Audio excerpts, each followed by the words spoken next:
সাতচল্লিশ সালে রক্ত দিয়েছি, 1952 সালে রক্ত দিয়েছি, পর্যায়ক্রমে 1966-তে, 1969-এ, 1970, 1971 সালে রক্ত দিয়েছি। আজকে পল্লী বিদ্যুতায়ন বোর্ড সৃষ্টির পর থেকে আজকে 2024 সাল পর্যন্ত প্রত্যেকটা দিন, প্রত্যেকটা বছর আমাদের বিদ্যুৎ কর্মী ভাইরা জীবন দিয়ে যাচ্ছে। 47 থেকে 71 পর্যন্ত যদি আমরা রক্তের কারণে আমরা যুদ্ধ করে স্বাধীন করতে পারি, আজকে 1977 থেকে 2024 সাল পর্যন্ত এই 47 সালের জীবন দেওয়ার জন্য কি যুদ্ধ করতে প্রস্তুত? বন্ধুগণ, আজকে আরবি কি করেছে? আমার মা বন্ধুকে বেইজ্জতি করেছে, কানা মনে উপাধি দিয়েছে, তারা চোখে দেখে তাদেরকে লাঞ্ছিত করেছে।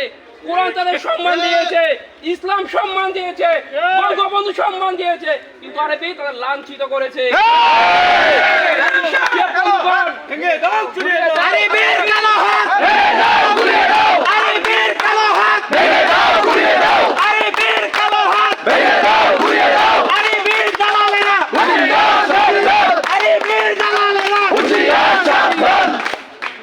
সাথী বন্ধুগণ, আপনারা জানেন আরবি কি ধরনের প্রতিষ্ঠান? আরবি হচ্ছে পশ্চিম পাকিস্তানের সেই উত্তরসূরি রাজাকার বংশধর নীল নকশাকারী যারা বাংলাদেশকে ধ্বংস করার দীর্ঘস্থায়ী পরিকল্পনা করেছে।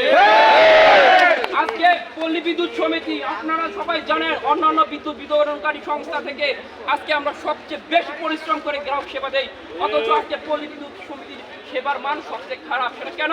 আরবির দুর্নীতিগ্রস্ত, আরবির নিম্নমানের মালামাল সরবরাহ করার জন্য।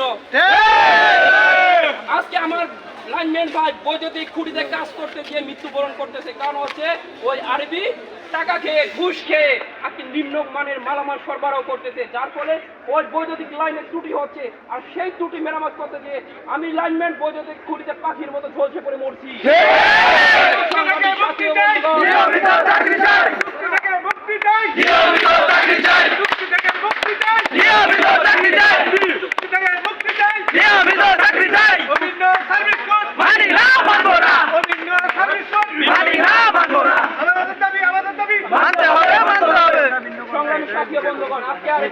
ঘুষ খেয়ে নিম্নমানের মিটার সরবরাহ করছে, যে মিটারের ভিতরে বিল আসছে, আর তার ভাই মিটার নিতে হচ্ছে কাকে? আমার মিটার ভাইকে।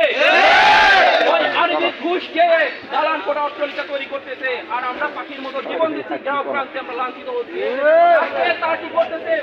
আজকে আমাদের কর্মঘণ্টা 8 ঘন্টা, যেখানে সময় রয়েছে আন্তর্জাতিক সময়, সেখানে থেকে আমরা 24 ঘন্টা পর্যন্ত কাজ করে যাচ্ছি। আজকে আমাকে তারা 30,000 টাকা বেতন দিচ্ছে। আপনি পরিষ্কারে দেখেন, 8 ঘন্টা করে আমার 3 শিফটিংয়ে ডিউটি ভাগ করা হয়, তাহলে আমার বেতন কয় টাকা হয়? আপনারা থেমে যাবেন? আমি আবারও বলতে চাই, যদি তুমি থেমে যাও তবে তুমি শেষ, রুখে দাও তবে বাংলাদেশ। আজকে আমরা সবাই অঙ্গীকার করবো, আজকে আমাদের শরীরের শেষ রক্তবিন্দু দিয়ে আমরা লড়াই করতে।